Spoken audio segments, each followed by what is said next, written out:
Okay, so day 6.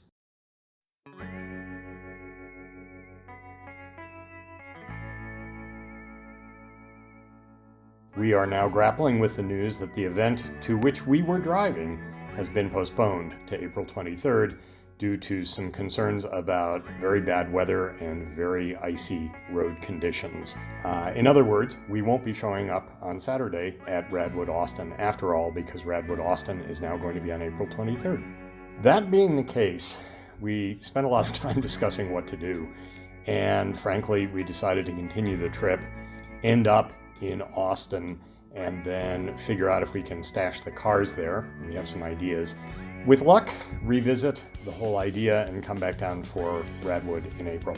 That part is still TBD, but meanwhile, this is a particularly big day for us because we are visiting both the Grand Canyon and Monument Valley. Spectacular scenery that is part of the southwestern U.S. that I think has been seen by people around the world and that may not be duplicated anywhere else. We essentially circled the Four Corners area, so named because Arizona, Utah, Colorado, and New Mexico all come together at a single point, including California, where we started.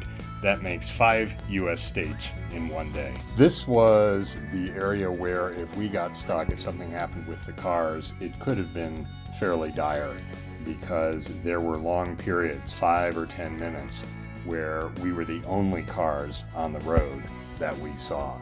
And the bulk of it is Native American tribal lands, and not only is there no internet, there's no cell phone connection in large parts of it. The cars came through.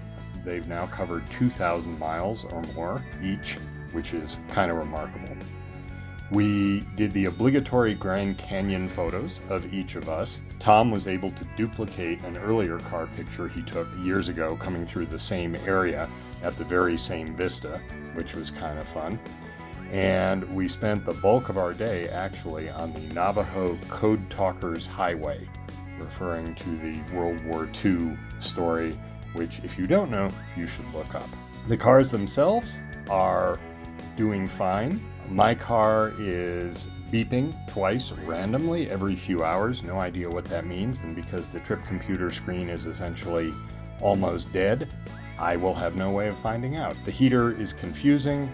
Didn't need the air conditioning today. It was cold and windy, and we were both glad we brought our wool stuff from the Northeast. Tom's car has a ticking noise at low idle, which we assume is a rocker issue of some sort, but as soon as he revs it, it goes away, and the car seems to be running fine otherwise. This is where we point out, by the way, that both of these cars are going to be for sale. If you would like a road-tested Sterling at a very reasonable price, please get in touch with us. Leave us a comment, tweet us, whatever.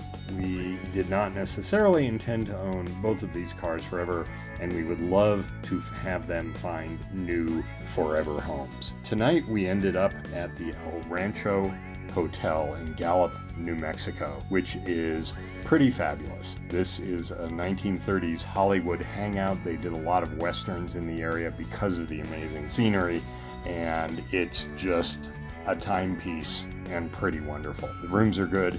It has the smallest bathroom I have ever seen, but it all works, and this was a great place to end up. I should also point out that at the El Rancho Hotel, like our previous night's stay, each of the rooms is named after a Hollywood actor. As per what seems to be an evolving pattern, Tom got the Humphrey Bogart room, whereas I got the Ida Lupino room next door. Trivia points if you can name the movie. Don't look it up, but if you know the movie, leave it in the comments. Finally, and at the very end, we had another comment from a reader that we felt we should feature.